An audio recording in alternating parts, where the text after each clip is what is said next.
Japan is a nation of over 125 million people, rich in culture but spiritually unreached. Less than 1% are Christian.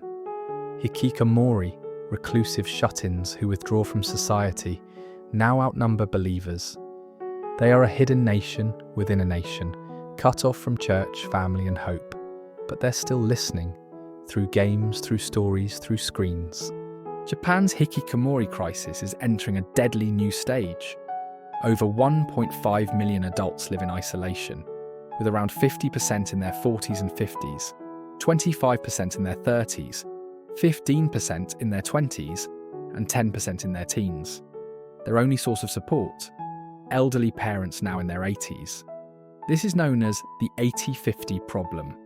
By 2030, nearly half of all hikikomori will be middle-aged or elderly, with no clear support system. Countless recluses face a future of complete abandonment, physically, emotionally, and spiritually. Japan is the second largest unreached people group in the world. And yet, within its borders lies an even more invisible mission field, hidden behind closed doors. Yet even in silence, they are listening. To stories, to anime, to games. This is their language. What if we brought Jesus into their world, not through sermons, but through the very stories they love? Zaham seeks to address the deep challenges of gospel outreach within Japan's hikikomori community. It is a narrative-driven, evangelical action-adventure game set in a surreal, dreamlike world. Players take on the role of Zaham, a weary and broken man exiled from the city of Peacewell, cursed with a mysterious spiritual disease known as Adam Rot, a slow, soul-decaying affliction passed down from the first man. Rejected by the world, tormented by shame, and burdened by an inescapable sense of judgment, Zaham embarks on a perilous journey to seek the great physician, a hidden and holy figure, said to be the only one who can cure the curse. This game embodies the inner struggles faced by many hikikomori: isolation, despair, and the longing for healing. Its message points to the true remedy: Jesus Christ, the great physician.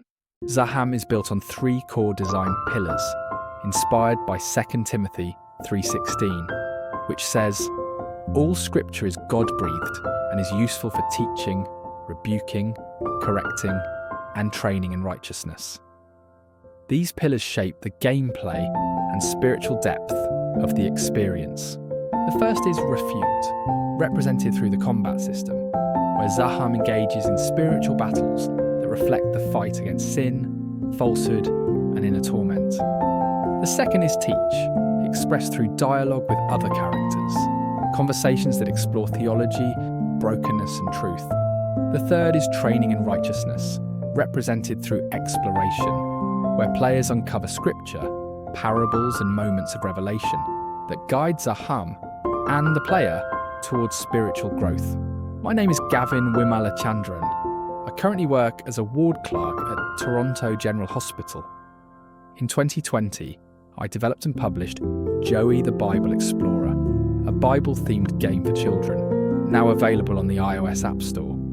In 2022, I served as lead game designer for Space Beasts, a large-scale Christian game community project involving a team of 30 developers, artists, and writers. Currently, I'm actively involved in local Japanese outreach, including volunteering at Momiji, an assisted living home for Japanese seniors, where I engage with residents through service, prayer, and relational ministry. This is gospel gaming for the unreached.